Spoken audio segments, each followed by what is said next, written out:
हरे कृष्णा। ओम नमो भगवते वासुदेवाय। ओम नमो भगवते वासुदेवाय। ओम नमो भगवते वासुदेवाय। हम लोग श्रीमद् भागवतम कैंटो 8 चैप्टर 9 पढ़ रहे थे। और समुद्र मंथन लीला में हम यहाँ तक पहुंच गए कि भगवान ने फाइनली मोहिनी मूर्ति ने देवताओं को अमृत पिला दिया। देवताओं को अमृत पिला रहे हैं भगवान। तो वहां पे वर्णन आया था कि भगवान जब आए मोहिनी मूर्ति रूप में तो देवताओं को अलग बिठाया है, मतलब एक साइड, और एक साइड असुरों को बिठाया है। और भगवान ने कहा कि पहले मैं देवताओं को ऊपर ऊपर का पिला देता हूँ, अंदर का जो कंडेंस है वो आपको पिलाऊंगा। तो देवताओं ने कहा हाँ ठीक है ठीक है, जो कर रही हो बिल्कुल बढ़िया कर रही हो। तो वो देवताओं के पास जाते हैं भगवान और उनको अमृत पिलाना स्टार्ट कर दिया। और भगवान बहुत क्वांटिटी में पिला रहे हैं, ऐसा नहीं एक एक ड्रॉप डाल रहे हो, अच्छा खासा पिला रहे हैं। और जल्दी जल्दी पिला रहे हैं जिससे कि कोई प्रॉब्लम ना आए। तो जब भगवान अमृत पिला रहे हैं देवताओं को तो दूसरी साइड बैठे हुए असुर ये सब देख रहे हैं कि जो भगवान है वो ऐसे अमृत पिला रहे हैं।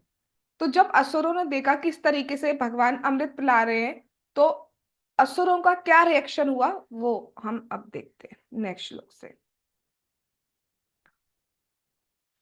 ते पालयन्त समयम् सुरा स्वाकृतं नृपा तूष्णीम आसन कृतस्नेहा स्त्री विवाद जुगुप्सया। अनुवाद और तात्पर्य बाय श्रीला प्रभुपाद। हे राजा, चूंकि असुरों ने वचन दिया था कि वह स्त्री जो कुछ भी करेगी, चाहे न्यायपूर्ण हो चाहे अन्यायपूर्ण हो, उसे वे स्वीकार करेंगे। अतएव अपना वचन रखने, अपना संतुलन दिखाने तथा स्त्री से झगड़ा करने से बचने के लिए वे मौन रहे। एक श्लोक और पढ़ेंगे फिर समझेंगे। तस्यां कृताति प्रणयः प्रणयापाय कातरा बहुमानेन चाबद्धा नोचु किंचन विप्रियम। असुरों को मोहिनी मूर्ति से प्रेम तथा एक प्रकार का विश्वास हो गया था और उन्हें भय था कि उनका संबंध कहीं डगमगा ना जाए। अतएव उन्होंने उनके वचनों का आदर सम्मान किया और ऐसा कुछ भी नहीं कहा जिससे उनके साथ उनकी मित्रता में बाधा पड़े। हाँ। तो यहाँ पे क्या बात बताई जा रही है कि जब असुरों ने देखा ये सब कि अब भगवान मोहिनी मूर्ति किस तरीके से अमृत पिला रहे हैं देवताओं को, बहुत सारा पिला रहे हो, ऊपर ऊपर का नहीं कि सिर्फ ड्रॉप पिला रहे हो, अच्छा खासा क्वांटिटी में भगवान भर भर के, कहा जाए भर भर के अमृत पिला रहे हैं, हल्का हल्का सा नहीं पिला रहे हैं। तो दैत्यों के मन में हुआ कि ये खत्म ना हो जाए। ऑल्दो वो अक्षय पात्र था, उसका अमृत कभी खत्म नहीं होता, लेकिन उनके मन में आया क्योंकि उनको नहीं पता था कि वो अक्षय पात्र है। तो उनके मन में भय हुआ कि ये खत्म ना हो जाए, हमारे तक आ ना जाए, ऐसा नहीं हो कि हमारे पास पहुंचे ही नहीं। और उन्हें लगा कि ये जो स्त्री है, कुछ असुरों को आपस में लगा कि स्त्री भी तो एक ही है, तो ये एक ही की गृहिणी बनेगी, सबकी तो नहीं बन सकती एक साथ, एक ही की गृहिणी बनेगी। तो ऐसा नहीं हो कि हमारे हाथ से स्त्री भी चली जाए, हमारे हाथ से अमृत भी चला जाए, दोनों ही चले जाए। लेकिन वो जैसे कुछ कहने को होते, जो वहां पे बड़े बड़े लीडर्स थे असुरों के, वो उनको चुप करा देते कि चुप बैठो, कहते चुप, बिल्कुल ऐसा चुप करा देते उन्हें कि बिल्कुल एक शब्द उन्हें नहीं बोलने देते, चुप हो जाओ और आराम से बैठो, उन्हें एक शब्द नहीं कहते। और कहते हैं कि देखो, उन जो जो असुर कह रहे थे ना कि नहीं नहीं ये क्या कर रही है, ऐसे कैसे अनजान पे विश्वास कर ले रहे हो, तो जो बड़े लीडर थे वो सबको चुप करा देते हैं, चुप, इतनी बेचारी है, इतना बड़ा भारी कलश लेके जा रही हो तुम, उस पे ऐसे वो लगा रहे हो आरोप। उसने क्या कहा था, मुझसे गलती हो सकती है, तो उससे गलती हो गई, थोड़ा ज्यादा पिला दी तो क्या हो गया, क्यों इतना मतलब आतुर सा हो रहे हो।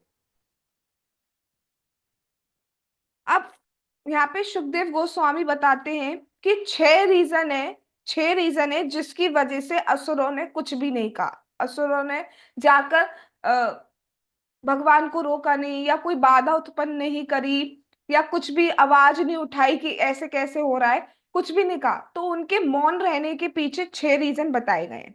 3 रीजन पहले के श्लोक में बताए गए, 3 23 वाले श्लोक में बताए गए। तो पहला रीजन था कि मोहिनी मूर्ति ने अर्थात भगवान ने पहले ही उनसे वचन ले लिया था। पहले भगवान ने कह दिया था कि मैं चाहे गलत करूं, मैं चाहे सही करूं, मुझसे चाहे गलती हो, आप क्षमा करेंगे, आप कुछ प्रतिकार नहीं करेंगे, उन्होंने पहली वचन ले लिया। So first reason is this कि मोहिनी ने प्रतिज्ञा कराया था, और वो स्वयं ही कलश दिए थे। उन्होंने कहा नहीं था कि मुझे दो, मुझे छीना झपटी करो, नहीं, स्वयं ही उन्हें कलश दिए थे। और उन्होंने वचन भी ले लिया था कि चाहे मैं गलत करूं चाहे मैं सही करूं, यू विल बी सेटिस्फाइड। तो this is the first reason. इसलिए कहा जाता है कि मतलब वैसे तो सभी पे अप्लाई होता है ये वाला चीज, ये कॉन्सेप्ट, बट स्पेशली स्त्रियों पे ये बहुत अप्लाई होता है। जनरली क्या होता है, जब कोई पुरुष स्त्री से प्रेम में है तो प्रेम प्रेम वश वो कह देता है कि हाँ तुम जो कहोगी वो मैं करूंगा। तो उसको थोड़ा सा क्लैरिफाई कर देना चाहिए कि क्या कहोगी, मतलब ये मत कहो कि जो भी कहोगी, जो मैं मतलब XYZ कुछ भी आ गया और ऐसा कुछ कह दिया। खैर आज के जमाने में तो कोई प्रतिज्ञा भी पूरी नहीं कर पाता है, बट जो सत्यवादी होते हैं, जो प्रतिज्ञा पूरी करते हैं, तो उनके लिए प्रॉब्लमेटिक हो जाता है। जैसे बात करें हम शास्त्रों से, महाराज दशरथ जी की, तो उन्होंने कैकेयी जी को वचन दिया था। उन्होंने युद्ध में हेल्प की थी उनके, तो उन्होंने वचन दिया कि कुछ भी मांगो। उन्होंने कह दिया कि मैं ये पीछे मांगूंगी, बाद में मांगूंगी, अभी नहीं चाहिए मुझे। और महाराज ने कह दिया ठीक है। अब अगर वो उसे क्लैरिफाई कर देते कि इस रेंज में मांग सकते हो तो प्रॉब्लम नहीं आती। और उन्होंने कितना भारी वरदान उनसे मांग लिए कि भगवान राम को वनवास और भरत जी को राज्य। तो कुछ भी कहने से क्या हुआ, उनके प्राण तक चले गए दशरथ महाराज जी के। तो कुछ भी नहीं कहना चाहिए, हाँ ठीक है वचन दो, उनकी बात पूरी करो, ये नहीं कहा जा रहा है। बट कुछ भी ये कुछ भी में कभी कभी गड़बड़ हो जाती है। जैसे एक सच्ची बात बता रहे थे महाराज जी, एग्जाम्पल दे रहे थे एक डिवोटी का, कि एक डिवोटी थे, है वो मुझे नहीं पता, जो भी है। तो वो मतलब अच्छी खासे डेली टेम्पल जाते थे, अपनी साधना आदि करते थे। फिर उनका शादी हुआ, और स्त्री ने उनसे वचन ले लिया, अपनी कसम दे दी कि तुम इस टेम्पल नहीं जाओगे। तो उन्होंने प्रेम प्रेम में कह दिया कि ठीक है नहीं जाऊंगा, और वो नहीं जान। अब फिर वो महाराज जी के पास आते हैं कि ऐसे मैंने प्रतिज्ञा ले ली है, तो मैं ऐसे टेम्पल नहीं आ सकता महाराज जी। महाराज जी ने कहा अच्छा, तो आपने क्या प्रतिज्ञा ली है? तो उन्होंने कहा कि मैंने ये प्रतिज्ञा ली है कि मैं इस टेम्पल में नहीं आऊंगा। तो महाराज ने कहा ठीक है, एक नया टेम्पल खुल रहा है, वहां की प्रतिज्ञा तो नहीं ली है ना, वहां पे जाइए। और उन्होंने वहां पे जाना स्टार्ट कर दिया। तो ऑल दो वो साधना करना चाहते थे, तो ऐसा वचन ना दे दें कि अपने लिए ही प्रॉब्लम हो जाए। सो फर्स्ट रीजन कि क्यों वो असुर चुप रहे, इज द जो उन्होंने वाव दिया हुआ था, जो वचन उन्होंने दिया हुआ था। दूसरा रीजन जो बताया जा रहा है वो ये था कि उन्होंने उनसे स्नेह किया था। देखो यहाँ पे पहले वाले श्लोक में देखिए। हाँ, पहला आपके सामने दिया हुआ है, रीजन क्या है कि वे जो कुछ भी करेंगी वो उससे पूर्ण करेंगे, उसे स्वीकार करेंगे। ठीक है। दूसरा दूसरा रीजन यहाँ पे बताया जा रहा है कि दूसरा रीजन इसमें दे दिया है थोड़ा सीक्वेंस के हिसाब से, या फिर हम इसको देख लेते हैं। यहाँ पे क्या लिखा है, स्त्री से झगड़ा करने से बचने के लिए। तो दूसरा रीजन क्या बताया जा रहा है कि नीति के अकॉर्डिंग स्त्री से विवाद नहीं करना चाहिए, स्त्री से झगड़ा नहीं करना चाहिए। तो उस क्योंकि जो स्त्री से करता है वो छोटा माना जाता है, दूषित माना जाता है। तो स्त्री से विवाद नहीं करना चाहता है, चाहिए, इसलिए वो उन्होंने झगड़ा नहीं किया कि स्त्री से हम विवाद कैसे करें। अब इसका फायदा आज के टाइम पे स्त्रियां ना उठाएं कि अब शास्त्रों या नीति शास्त्र में, धर्म शास्त्र की बात नहीं की जा रही, नीति शास्त्र में अगर ये लिखा है तो हम कुछ भी करें और कोई भी हमसे झगड़ा नहीं करे, तो आज की स्त्री उस लायक भी नहीं है। बट वैसे कही जाए तो स्त्री से विवाद नहीं करना चाहिए। इसलिए दूसरा रीजन ये था कि असुर ये चुप रहा है। अब आप देख रहे हैं कि उस असुर भी जो थे ना, वो भी नीति शास्त्र को थोड़ा फॉलो करते थे। आज के टाइम पे तो असुर भी इतने महान हो गए हैं कि कुछ नहीं पता है। फिर आगे क्या बताया जा रहा है, नेक्स्ट रीजन क्या है कि उनको मोहिनी मूर्ति से प्रेम और एक प्रकार का विश्वास हो गया था, वो स्नेह हो गया था, उनका थोड़ा प्रेम हो गया था। तो जिससे प्रेम करो उससे तो झगड़ोगे नहीं, उससे उसकी बात को काटोगे नहीं। तो ये भी एक रीजन था कि हमने उनको प्रेम किया है, हमने मोहिनी मूर्ति को प्रेम किया है, तो हम उसे डांटे कैसे, हम डांट नहीं सकते। तो ये भी एक रीजन था।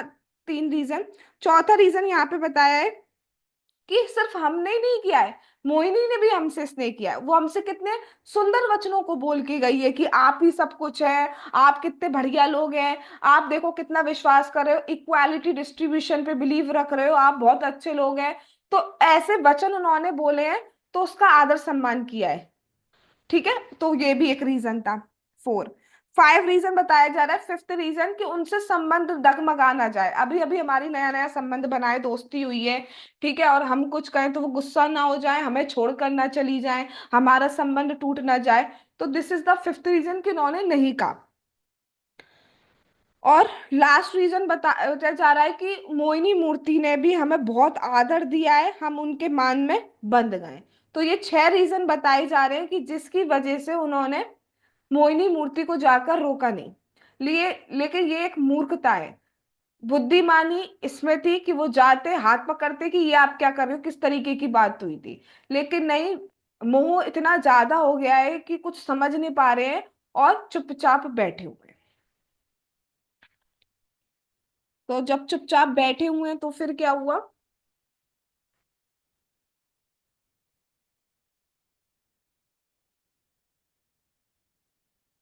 अब क्या हुआ? अब जब वो लोग चुप बैठे हुए हैं, लेकिन कोई एक असुर है जो चुप नहीं रह पाए। तो देखिए क्या हुआ। देवलिंगा प्रतिच्छन्ना सर्वभानुदेव संसदि प्रविष्टा सोमम अपि वच्च चंद्रकाभ्याम च सूचिता।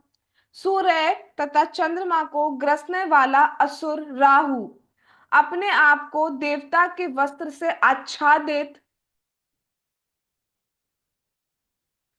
करके देवताओं के समूह में प्रविष्ट हो गया, और किसी के द्वारा, यहां तक कि भगवान के द्वारा भी जाने बिना अमृत पीने लगा। किंतु चंद्रमा तथा सूर्य राहु से स्थायी शत्रुता के कारण स्थिति को भाप गए। इस तरह राहु पहचान लिया गया। तात्पर्य, मोहिनी मूर्ति रूप भगवान सारे असुरों को मोहित करने में सफल हो गए, किंतु राहु इतना चतुर था कि वह मोहित नहीं हुआ। वह समझ गया कि मोहिनी मूर्ति असुरों को ठग रही है। अतएव उसने अपने वस्त्र बदल दिए, उसने देवता का वेश बना लिया और देवताओं के समूह में जा बैठा। यहाँ पर यह प्रश्न पूछा जा सकता है कि आखिर राहु को भगवान क्यों नहीं पहचान पाए? ऐसा पॉसिबल ही नहीं, ही नोज एवरीथिंग। तो रीजन क्या था? कारण ये था कि भगवान अमृत पीने का मजा चखाना चाहते थे। ये अगले श्लोकों से स्पष्ट हो जाएगा। किंतु चंद्रमा तथा सूर्य राहु से सदैव सतर्क रहते थे। अतएव जब राहु देवताओं के समूह में प्रविष्ट हुआ तो उन्होंने तुरंत उसे पहचान लिया, और तब भगवान भी उससे सतर्क हो गए। 3 श्लोक पढ़ेंगे, उसके बाद एक्सप्लेनेशन।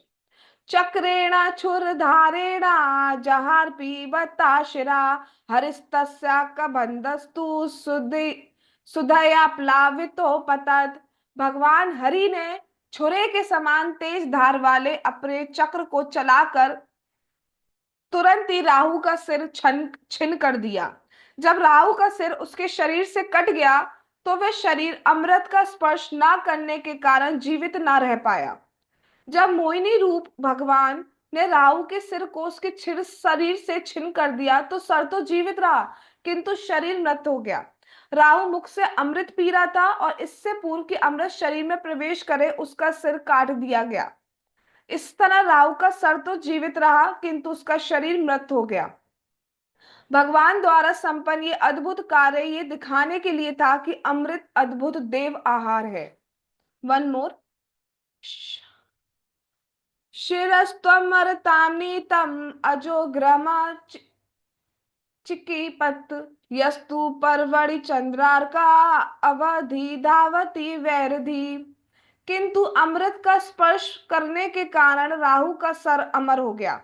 इस प्रकार ब्रह्मा जी ने राहु के सिर को एक ग्रह लोक के रूप में मान लिया। चूंकि राहु तथा सूर्य चंद्रमा का शाश्वत वैरी है, अतः वह पूर्णिमा तथा अमावस्या की रात्रियों में उन पर सदैव आक्रमण करने का प्रयत्न करता है। तात्पर्य, चूंकि राहु अमर हो गया था इसलिए ब्रह्मा जी ने उसे सूर्य या चंद्रमा जैसे एक ग्रह अथवा लोक के रूप में स्वीकार कर लिया। किंतु राहु सूर्य तथा चंद्रमा का नित्य शत्रु होने के कारण पूर्णमासी तथा अमावस्या की रातों में उन पर बारंबार आक्रमण करता है।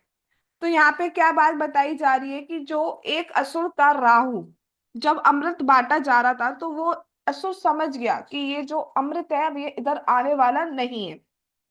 तो उसने तत्काल अपना वेश चेंज किया, आ, देवताओं वाला वस्त्र पहने, देवताओं का सब मेकअप वगैरह करके वो उन्हीं की लाइन में चुपचाप जाकर बैठ गया।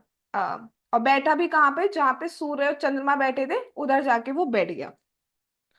अब चंद्रमा और सूर्य, चंद्र और सूर्य देव जो थे वो उनको पहचान गए कि ये एक असुर है, ये देवता नहीं है। लेकिन उनकी इतनी हिम्मत नहीं हुई कि वो भगवान से डायरेक्ट बोल सके। बोल नहीं पाए, डरते थे वो भगवान से, तो वो बोल नहीं पाए। लेकिन उन्होंने इशारों से कुछ इशारे किए भगवान की तरफ, और भगवान उन इशारों के थ्रू समझ गए कि ये एक असुर है। और जब अमृत बांटा जा रहा था तो सारा अमृत बट चुका था, सिर्फ सूर्य चंद्रमा को ही पिलाया जा रहा था। तो भगवान ने जल्दी से उनको पिलाया, और उसके बाद उन्होंने जो है कुछ सिंबल दिए, कुछ इशारे किए, जिससे वो समझ गए भगवान की एक असुर है। अब भगवान जस्ट पिलाना स्टार्ट किए थे और एक ड्रॉप गई थी, सिर्फ मुख के अंदर गई थी, अंदर यहाँ तक नहीं आई थी। मुख तक थी, यहाँ तक थी ड्रॉप, अंदर तक नहीं आई थी। पर जैसे भगवान को पता चला, भगवान ने अपना सुदर्शन चक्र बुलाया और उसका सर काट दिया।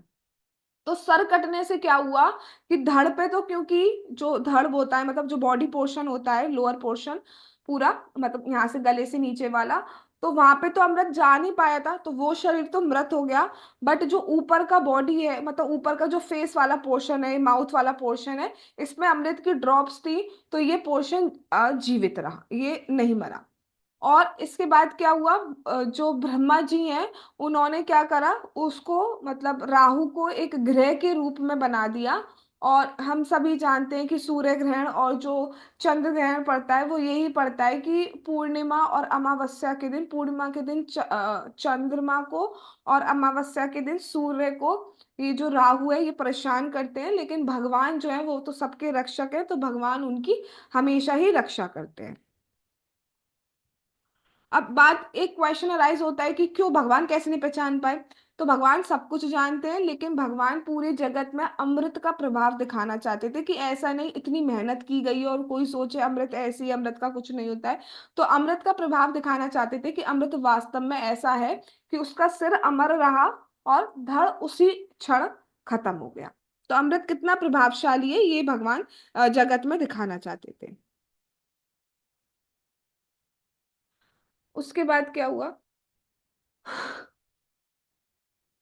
पीतप्रायमृते देवे भगवान लोक भावना पश्यताम सुरेंद्राणाम स्वम रूपम जगरय हरि।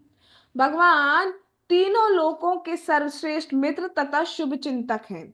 इस तरह जब देवताओं ने अमृत पीना प्राय समाप्त किया, तब भगवान ने समस्त असुरों के समक्ष अपना वास्तविक रूप प्रकट कर लिया।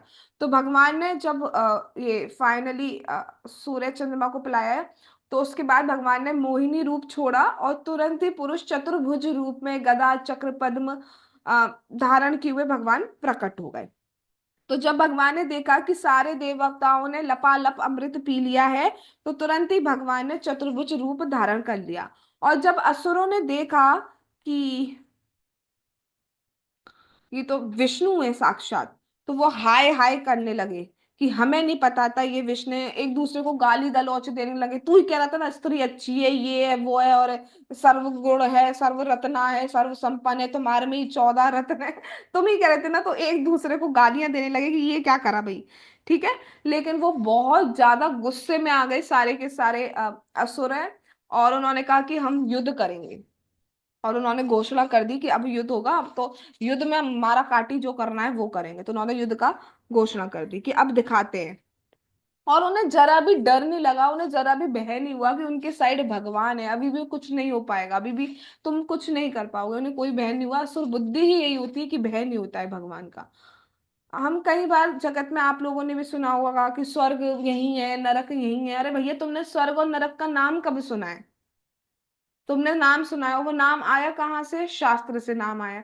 तो जो शास्त्र ये कह रहा है कि स्वर्ग अलग लोक होता है, नरक अलग लोक होता है, और उसमें ऐसी ऐसी यातना या ऐसे ऐसे सुख प्राप्त होते हैं, तो कैसे कह सकते हो कि स्वर्ग भी यही है, नरक भी नहीं है? यहीं पर, यहीं तो कुछ भी नहीं है। नरक देखने की तो सोचो भी नहीं, क्योंकि नरक देख लिए तो देखने लायक नहीं रहोगे और कुछ।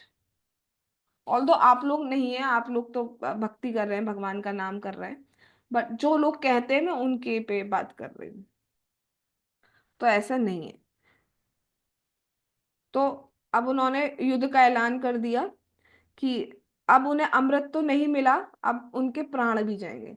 और जो नेक्स्ट 2 चैप्टर्स हैं उसमें तो भैया इतनी, मैंने जब देखा खोलकर तो इतनी भयंकर युद्ध हुआ है, किसी की मतलब खून की नदियां बह रही हैं, और यूं ही काटा जा रहा है, यूं ही मारा जा रहा है। तो पहले तो हम यहाँ पे बात करते हैं, तो इस तरीके से क्या हुआ, भगवान ने अमृत का डिस्ट्रीब्यूशन किया। एवं सुरासुरगणा एवं सुरासुरगणा समदेश काला हेतवर्त कर्म मतयोपि फले विकल्पः तत्रामृतं सुरगणा फलमञ्जसापु यद् पंकजरजा शृणयान दैत्यः। अब ये 2 श्लोक है, ये बहुत बढ़िया श्लोक है। ये पूरे समुद्र मंथन लीला का सार है। ये पूरे समुद्र मंथन के, अब जो नेक्स्ट 2 श्लोक आ रहे हैं 28 और 29, तो उसके बाद ये चैप्टर कंप्लीट हो जाएगा। ये पूरा सार है कि समुद्र मंथन लीला के थ्रू भगवान हमको क्या शिक्षा देना चाहते हैं, और हमें अब क्या करना है। हमने लीला तो सुन ली, हमारा समुद्र मंथन लीला हो गई, महाकुंभ हो गया। अब हमें इससे क्या शिक्षा मिलती है, क्या टीचिंग मिलती है जो हमें अप्लाई करनी है, वो भगवान ने चाहा तो हम कल देखेंगे। आज हम यही रुकते हैं, टीचिंग का वेट हमें कल करना पड़ेगा, क्योंकि इतनी अच्छी टीचिंग है कि महाराज ने इस पर एक लेक्चर अलग से लिया। मतलब उनके पास टाइम था, उन्होंने थोड़ा सा डिस्क्रिप्शन बता दिया, जो जो लेक्चर चल रहा था उसमें, कि क्या है सार। लेकिन महाराज ने कहा कि इससे तृप्ति नहीं होगी, वो इतनी इंपॉर्टेंट शिक्षा है कि उसके लिए महाराज ने पूरा 1.5 घंटे का अलग से लेक्चर लिया है। तो आप समझ सकते हो ये 2 श्लोक कितने इंपॉर्टेंट है। तो अब खैर महाराज जितना तो नहीं बोल सकते हम लोग, बट थोड़ा सा मैं सीख कर ही समझ कर ही उसको बोलना चाहती हूँ, इसलिए मैं आज का लेक्चर यहीं पे ओवर कर रही हूँ, कि मैं वो कल प्रिपेयर करूंगी, उसके बाद कल आप लोगों को समझा पाऊंगी। तो आज हम यही रुकते हैं। जगत गुरु श्रीला प्रभुपाद की जय। श्रीमद् भागवतम महापुराण की जय। श्री श्री गौर निताई की जय। श्री श्री कृष्ण बलराम की जय। श्री श्री ललिता विशाखा राधे श्याम की जय। श्री वृंदावन धाम की जय। हरे कृष्ण महामंत्र की जय। श्री जगन्नाथ श्री बलदेव श्री सुभद्रा महारानी की जय। नीताई गौर प्रेमानंदे हरि हरि बोल। हरे कृष्णा कृष्णा कृष्णा हरे हरे, हरे राम राम राम हरे हरे। वाञ्छाकल्पतरुभ्यश्च कृपा सिन्धुभयेव च पतितानां पावनेभ्यो वैष्णवेभ्यो नमो नमः। All glories to assembled devotees. Hare Krishna. Thanks for coming.